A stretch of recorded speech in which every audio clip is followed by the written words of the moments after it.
bienvenidos al Analizador TV. Hoy formato verano, por supuesto. Cuando es así, contamos con el análisis del doctor Julio Pueyrredón sobre la actualidad nacional. Así que te invitamos a que nos acompañes.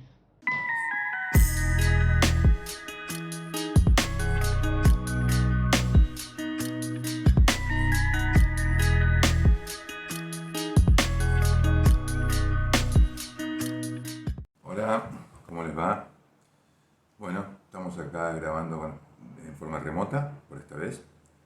Vamos alternando los distintos mecanismos semana a semana según las posibilidades de lo que sería la versión verano, ¿no? Bueno, uno de los temas que quiero que analicemos hoy es un tema que realmente necesita una urgente solución. Es todo el tema este de los desmanejos que hay con los planes. Fíjense que la teoría o la tendencia, hasta del propio algunos intendentes oficialistas, ¿no?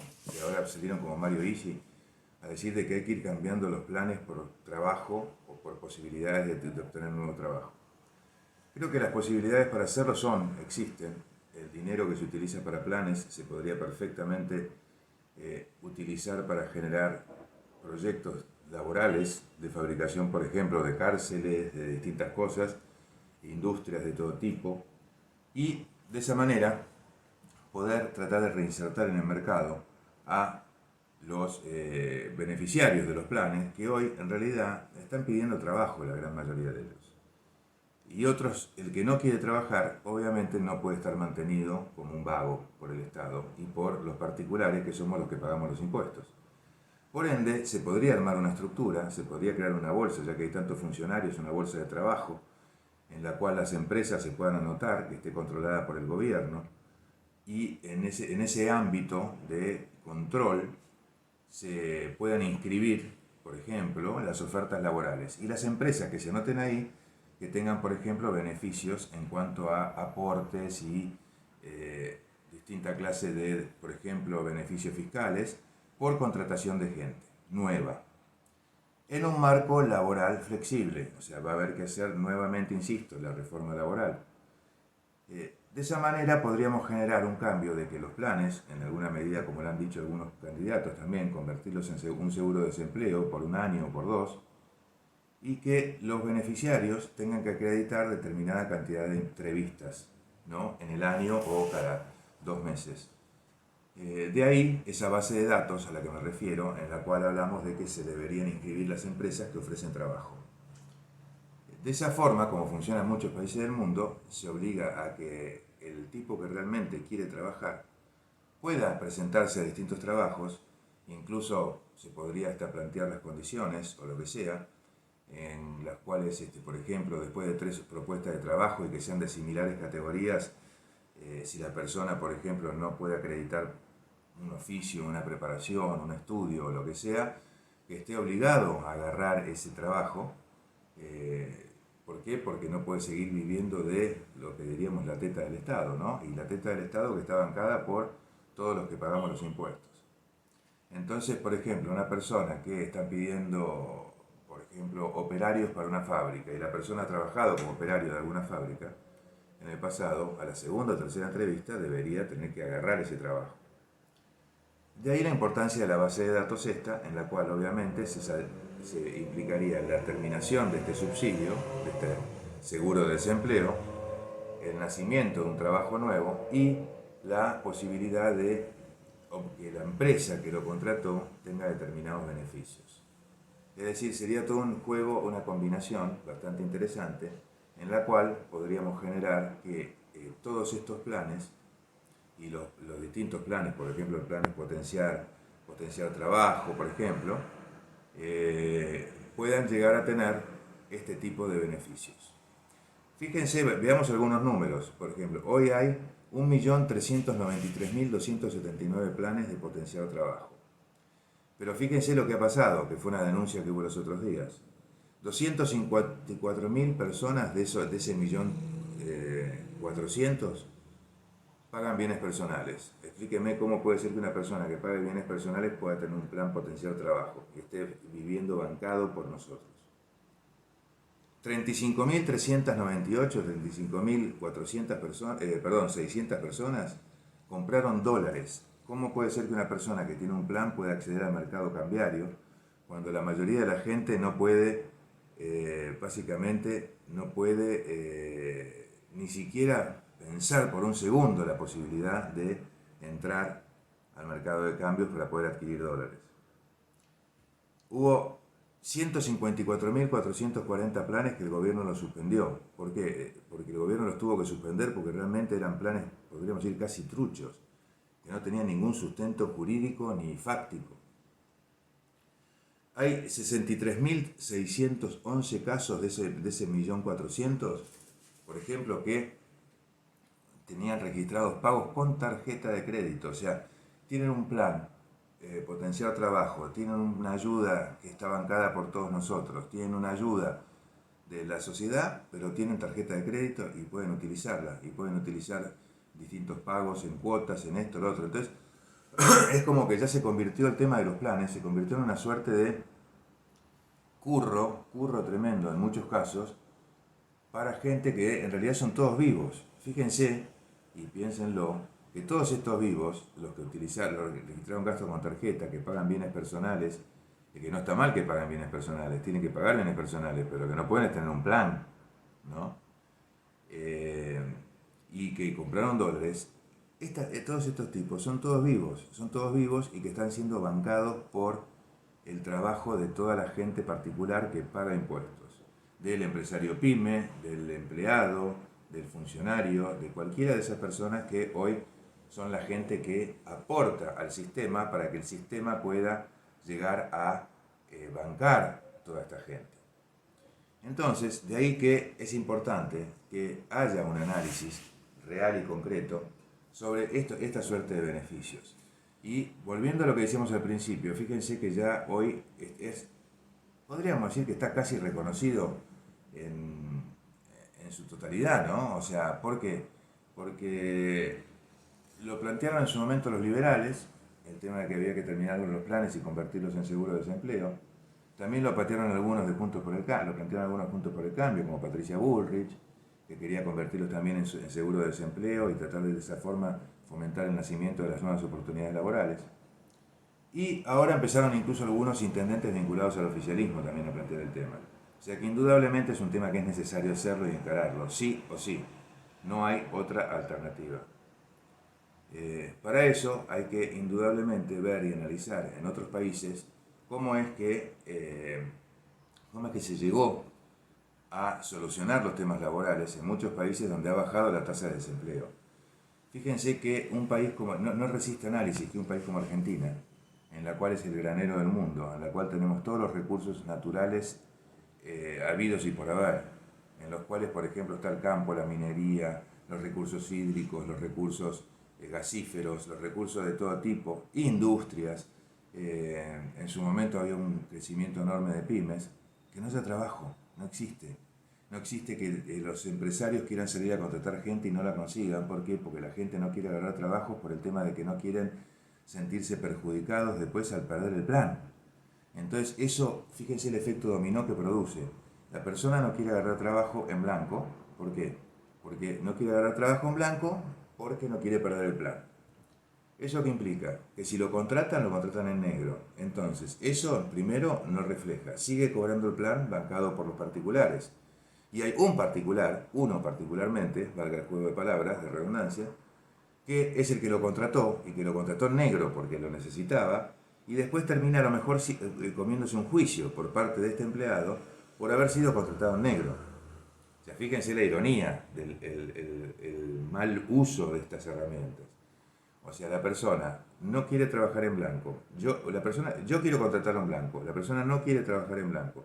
Finalmente logra que lo contraten en negro porque hay una determinada empresa o actividad que necesita sí o sí la gente. Por ejemplo, para una cosecha, para una obra, lo que fuera. La persona trabaja y después a lo mejor termina haciéndole juicio a quien lo contrató y se tuvo que bancar contratarlo en negro a pesar de haberlo querido contratar en blanco, porque esta persona, por no perder el plan, arma toda la calecita. O sea, fíjense qué diabólico es el tema.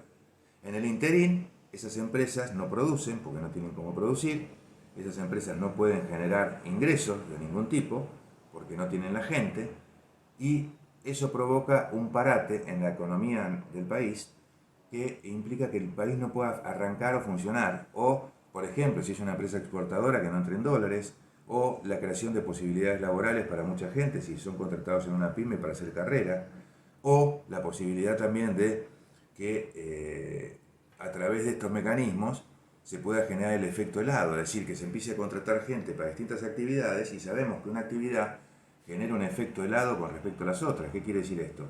Que, por ejemplo, yo en una determinada zona monto una empresa, monto una pyme, lo que sea, y al poco tiempo, posiblemente, si es en una zona donde se está desarrollando, puede llegar a pasar que directamente se empiezan a asentar otros negocios que producen el efecto dominó o el efecto helado, de cuanto más crece más chorrea. ¿Por qué? Porque si nada, mirá, fulanito puso una empresita en tal lugar y le fue bárbaro, o puso un negocio en tal lugar y le fue bárbaro. Entonces viene otro y pone al lado. ¿Por qué? Porque detectó que no había un kiosco, no había esto, no había aquello. Y empiezan a poner, ¿no? Entonces fíjense, a partir del punto de fomentar el empleo en forma razonable, todo lo que viene atrás. Es impresionante. Entonces creo que sí o sí tiene que ser ya una política de Estado. El tema de la reforma laboral y el tema de cómo terminar los planes y convertirlos en subsidios laborales para que esa gente pueda conseguir trabajo.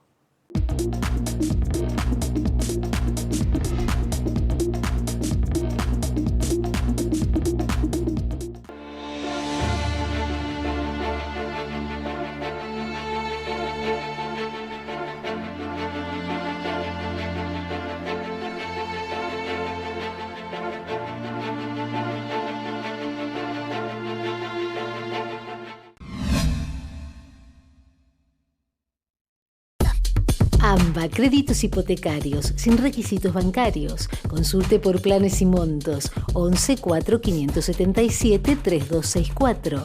prontahipoteca@gmail.com.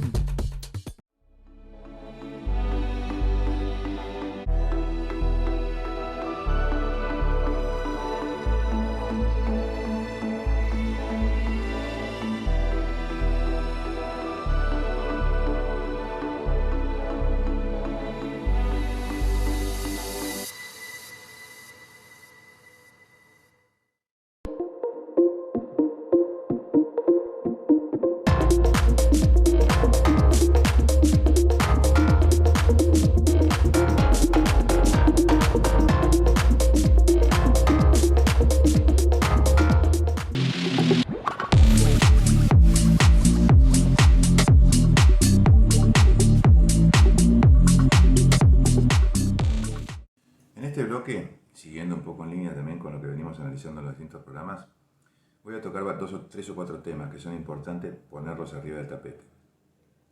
Un primer tema que es fundamental y que creo que es clave es el tema de cuáles fueron los resultados, algunas particularidades del tema del censo.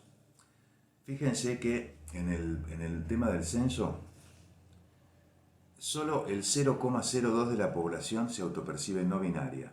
O sea, hay 9.200 personas aproximadamente que se perciben no binarias.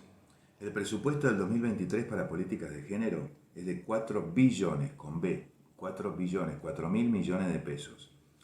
Eso quiere decir que estamos gastando, según unos datos que circularon, obviamente esto se puede rechequear con los datos oficiales, que cada uno de estas personas que se autoperciben binarias cobra algo así como, podríamos decir, 430 millones de pesos por persona, más o menos, para que se va a destinar para ayudas o fomentar planes vinculados a esas 9.000 personas aproximadamente.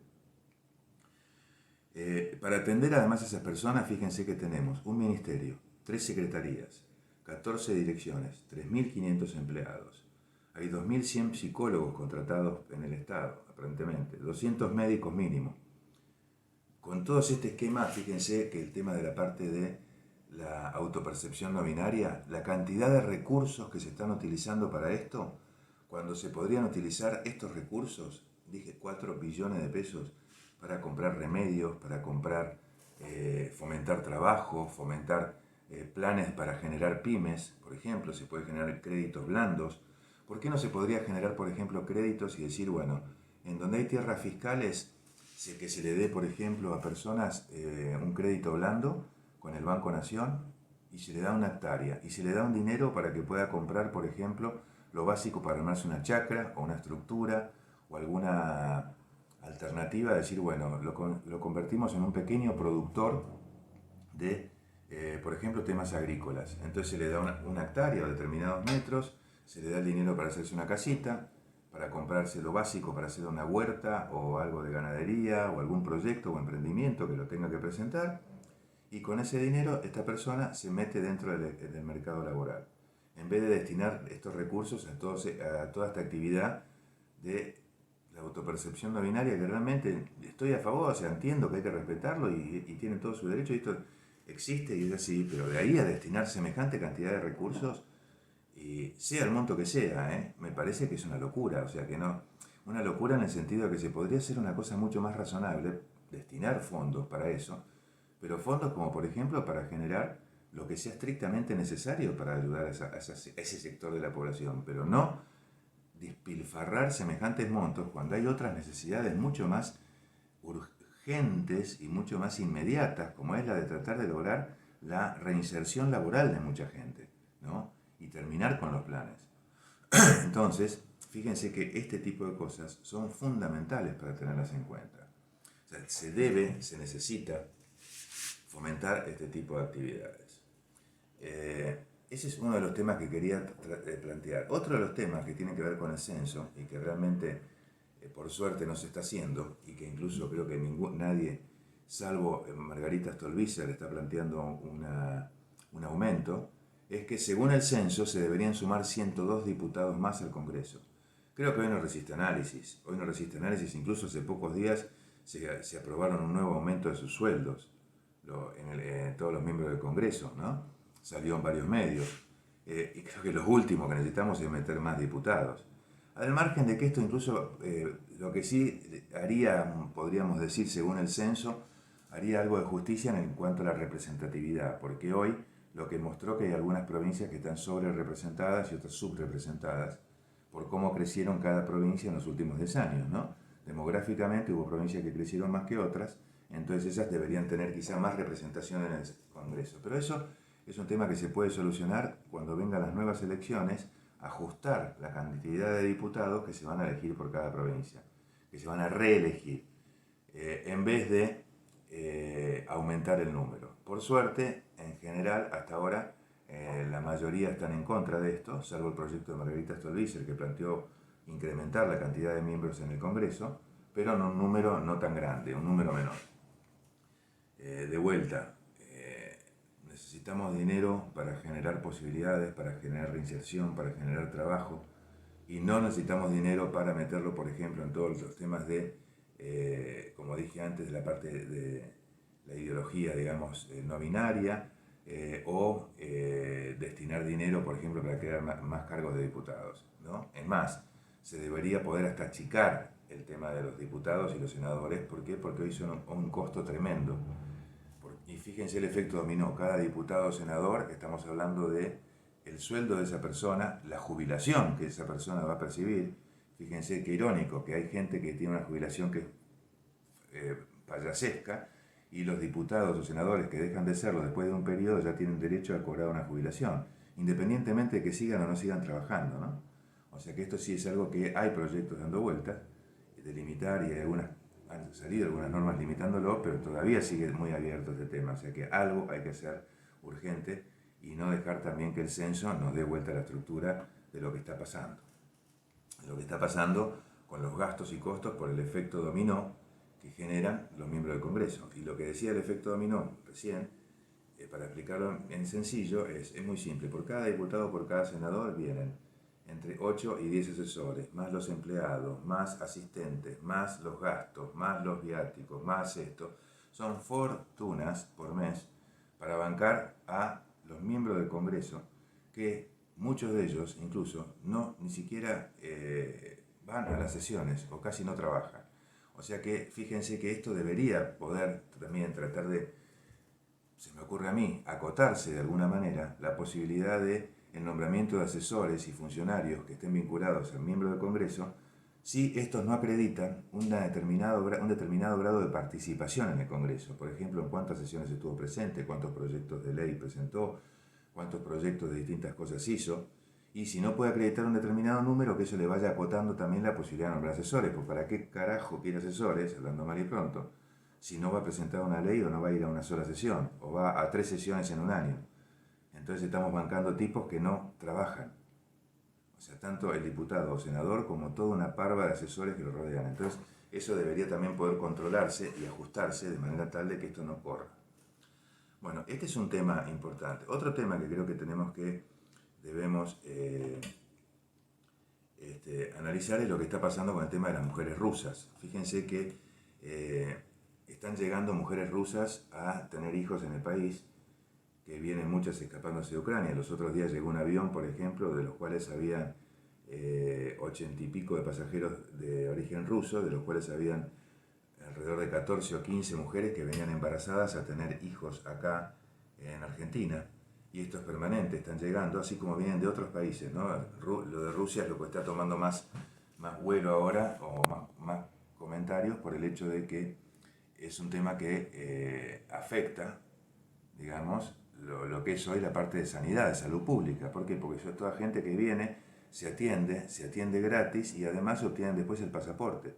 Gente que quizás no viene con la intención de radicarse, sino que viene simplemente o escapándose del conflicto de la guerra o escapándose de la problemática de allá, pero sí lo que logran es tener un pasaporte argentino cuando a veces ni siquiera saben el idioma, ¿no? La mayoría de los países hoy, para poder tener un pasaporte de ese país, si no tiene derecho, te exige mínimamente que domines el idioma, aunque sea lo básico como para poder hablar. Acá hay casos de gente que viene que ni siquiera habla el idioma. Lo mismo pasa con gente de otros países. Entonces yo digo, ¿cuándo vamos a reaccionar y decir en todo lo que es materia de salud pública, beneficios, todo eso, en los cuales vamos a tener que poner la gente adecuada para que reciban esos beneficios quienes realmente acrediten que tienen derecho a recibirlo y no que sea un desparramo de plata que se está afectando a muchos nacionales o muchos extranjeros que están por derecho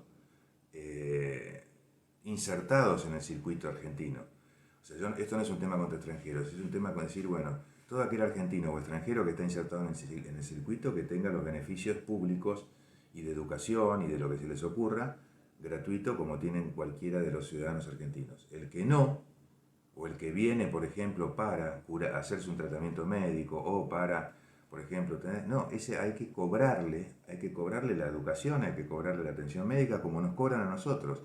En la mayoría de los países del mundo, nosotros como argentinos vamos y nos cobran la atención médica, nos cobran la educación, nos cobran absolutamente todo. Entonces, hay que ver, y esto es independientemente de no es un tema con los extranjeros, porque los extranjeros que vienen por derecho a trabajar bien, a esos hay que darles los mismos beneficios, pero el piola, el vivo, el que viene a hacerse un tratamiento, el que viene a hacer algo, ese tiene que pagarlo como nos cobrarían a nosotros si vamos a otros países. Un último comentario, cambiando radicalmente el ámbito de este bloque, es un comentario para hacer respecto de lo que pasó con la causa de Fernando. Mucho se discute ahora sobre las penas. Hay gente que dice que no fueron suficientes. Hay gente que dice que, además de no ser suficientes, que se podría haber sacado todas las perpetuas.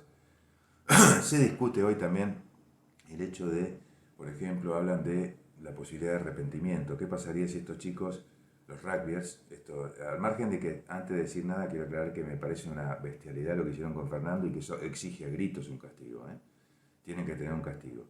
Pero lo que hay que analizar ahí, que mucha gente estaba planteando, es decir, bueno, pero el castigo, ¿dónde está? Y acá se produce una discusión interesante, porque muchos dicen el derecho del arrepentimiento que tiene que tener el reo.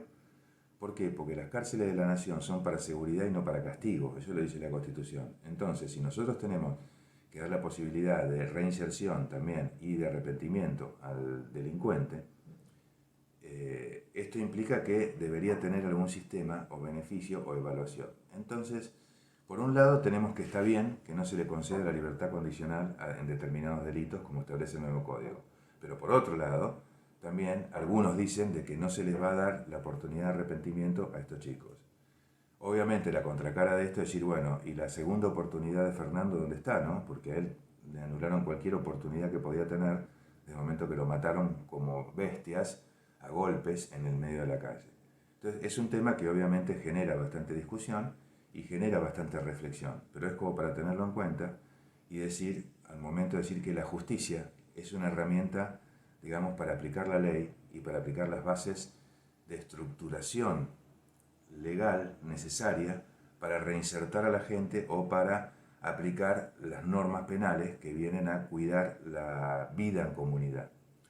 Pero lo que sí, y esto para dejar para reflexión, es que la herramienta de la aplicación del Código Penal es para, como dije recién, para la pretensión punitiva del Estado, es decir, perseguir la aplicación de las leyes, pero no, la justicia no es una herramienta de venganza. Si el día que la justicia pasa a ser una herramienta de venganza, deja de ser justicia.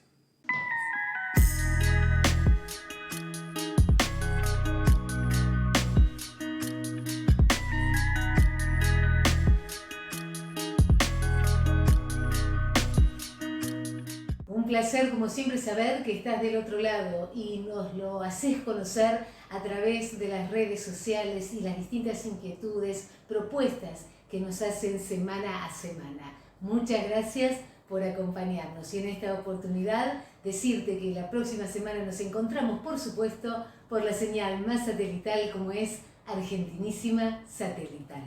Buena semana para todos.